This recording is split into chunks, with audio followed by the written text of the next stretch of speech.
Sure, I couldn't underpay tax because my employer deducts it from my wages every week. For the majority of PAYE workers, this is the case, but in recent years, there are ever-increasing instances where this is not the case, and PAYE workers end up owing tax at the end of the year. And this shows up on their preliminary end-of-year statement, their PEOYS, as an underpayment of tax. We are going to explore these underpayments in this video. This is Pádraig here from the YouTube channel, Facebook group and social media platform for all PAYE workers and their employers. To ask, get answers and find out about pay, PAYE income tax returns, statutory annual leave and public holiday entitlements, universal social charge, pay-related social insurance, pensions, redundancy, week 1 basis, statements of liability, tax credits, employee and employer statutory rights and obligations, and a myriad of other work and payroll related issues, all free of charge. Along with this YouTube channel, Payroll Matters, we have a Facebook group and a page called Payroll Matters in Ireland, and a LinkedIn and Twitter page also called Payroll Matters in Ireland.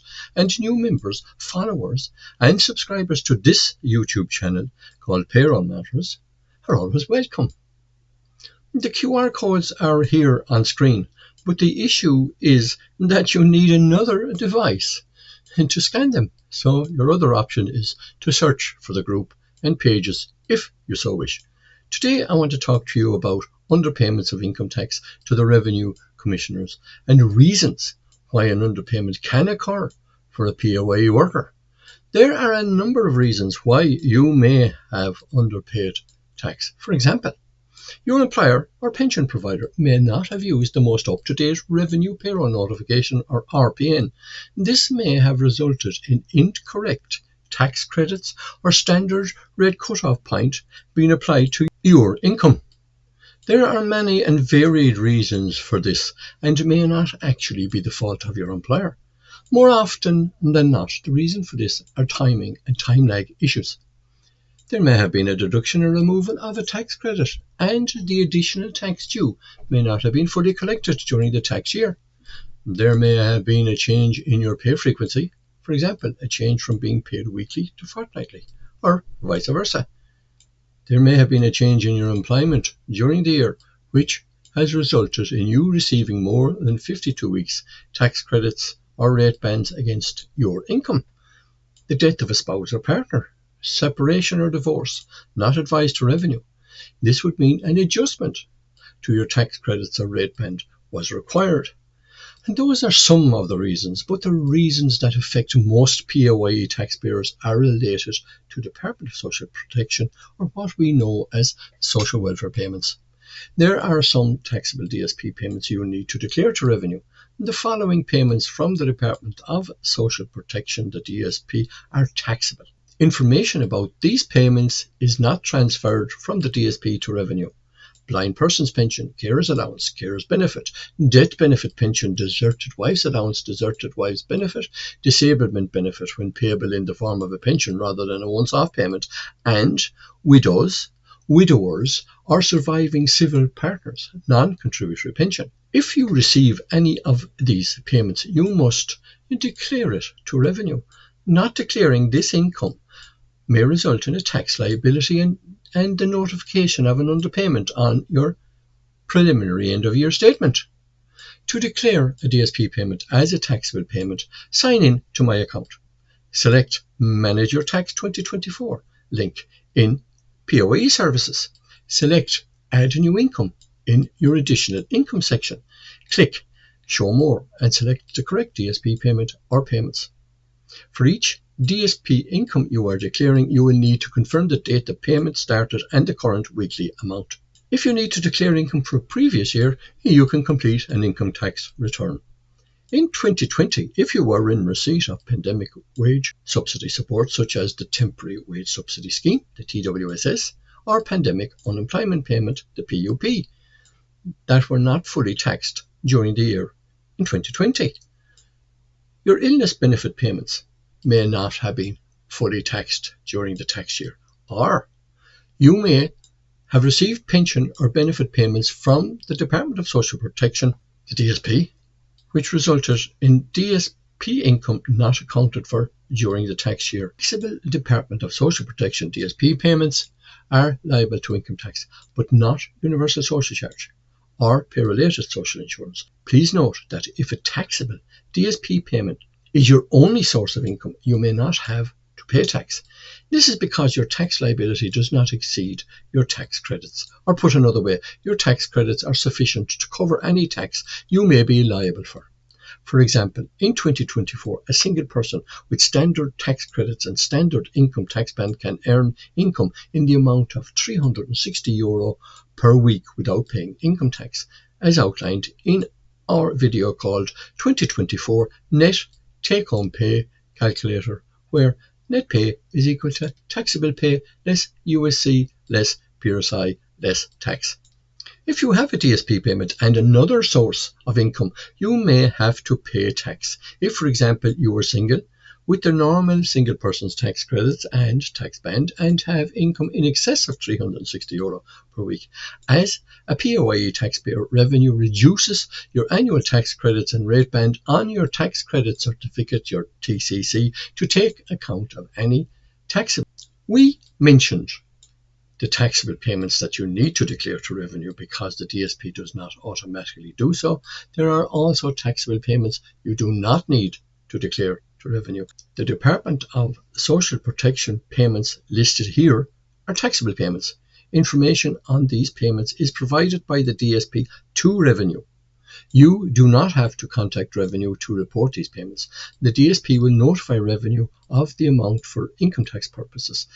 The payments are Adopted Benefit, Community Employment Schemes CES, Health and Safety Benefit, Illness Benefit. Any child dependent element is exempt. Incapacity supplement, invalidity pension, island allowance if part of any taxable payment. Job seekers benefit, first €13 per week is exempt. Job seekers benefit paid to systematic short-time workers is tax exempt. Job seekers benefit self-employed, first €13 per week is exempt. Maternity benefit, living alone allowance if part of any taxable payment. Occupational injury benefit, any child dependent element is exempt. One parent family payment, pandemic unemployment payment PUP, parents benefit, partial capacity benefit, paternity benefit, rural social scheme, short-term enterprise allowance, state pension contributory or non-contributory, widowers or surviving civil partners contributory pension. Just before anyone is wondering about other payments, there are tax-exempt DSP payments which do not come into this underpayments scenario. For your information, the following Department of Social Protection payments are exempt from tax: basic supplementary welfare allowance, back to education allowance, back to work enterprise allowance, back to work family dividend, back to school clothing and footwear allowance, carer support grant, child benefit, constant attendance allowance, death benefit, funeral expenses, death benefit, orphans, direct provisions allowance, disability allowance, disablement gratuity, domiciliary care allowance, exceptional needs payment, pharmacist, fuel allowance, guardians payments, contributory guardians payments, non-contributory, household benefit package, humanitarian assistance payments, job seekers allowance, job seekers transitional payment, Magdalene Commission scheme, medical care, part-time incentive scheme, rent allowance, redundancy payment, supplementary welfare allowance, telephone support allowance, training support grant, urgent needs payment, widowed or surviving civil partner grant, working family payment, youth employment support scheme. In relation to the 4-year rule and the recovery of an underpayment, let me start by stating that where revenue advise PAYE taxpayers that they have an underpayment, that this underpayment will remain on the taxpayer's account until it is cleared. There is no 4-year limit for the recoupment of an underpayment, as seems to be the opinion of many PAYE workers. Section 865 of the Taxes Consolidation Act 1997, the TCA, provides a general right to repayment of tax where a person has paid tax which is not due. Section 865 Section 4 of the Tax Consolidation Act provides that this right is subject to the making of a claim within a statutory limit of 4 years after the end of the chargeable period to which the claim relates. Revenue's general right to raise assessments or make inquiries in relation to tax returns is also subject to a 4-year limit in most cases. However, in certain circumstances, for example, where fraud or neglect is suspected, or in the context of an application of a general anti-avoidance rules, Revenue's right to raise assessments or make inquiries is not time limited. Where the underpayment has already been assessed on the preliminary end of year statement, the same no time limit rule applies. Where for a year of assessment any claim for exemption or for any allowance, credit, deduction, relief or repayment was granted on the basis of an incorrect account, declaration, information, particulars, returns or statements of any other form of claim, and such incorrect account gives rise to a repayment of tax, then interest applies from the date the repayment was made to the date on which it is recouped. Income tax contained in an assessment of PAYE balancing statement shall be due and payable as follows: where the benefit of a relief credit, etc., is granted in real time. For example, in an individual's POYE certificate of tax credits, interest will apply from the 1st of July in the year in which the certificate of tax credits issued, if the certificate issued prior to that date, and from the subsequent 1st of January where the certificate of tax credits issued after the 1st of July, until the proceeds of the incorrect account are fully recouped. Where the benefit of a relief, credit, etc. is granted after the end of the year of assessment, for example by way of a repayment through a PAYE balancing statement, interest will apply from the date the repayment was received by the individual until the proceeds of the incorrect account are fully recouped. The rate of interest to be applied is the rate set out in section 10802C of the Tax Consolidation Act. How to settle underpayments. Where you have an underpayment of income tax or USC of less than €6,000, you will have the option to pay your liability partially or in full through the repayments card in my account, or have the full or remaining liability collected interest-free by reducing your future tax credits from over a maximum period of 4 years. For underpayments in excess of €6,000, a notice will issue setting out the amount owed. If you wish, you can pay the amount owing through the repayments card in my account. Should you wish to discuss repayment options that best suit your particular circumstances, you can contact Revenue through my inquiries. Information will also be included on your statement of liability, explaining how the liability will be collected. Example 1. Maria completed her income tax return for 2020 in October 2022. This has resulted in an underpayment of tax of €312.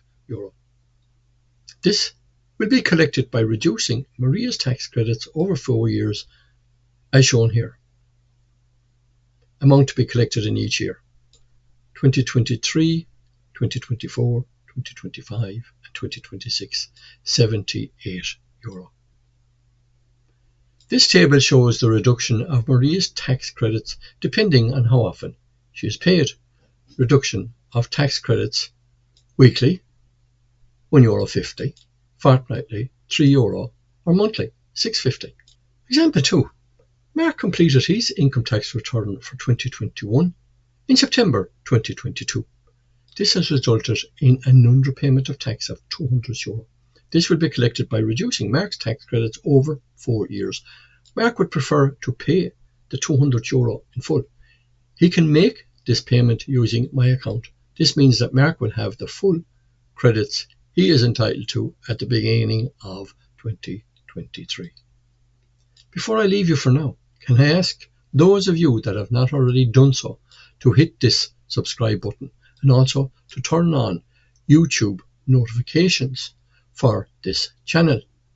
We have this video guide here on how you can turn on notifications for this channel so you can get an alert every time we post a new video guide, as we have many more helpful pay, income tax and other work related guides and videos to bring you. It costs you nothing to subscribe, but could help you save hundreds or even thousands of euro into your hand on paying tax. Go on, go on, go on, hit that subscribe button. Go on, go on, go on. See you next time.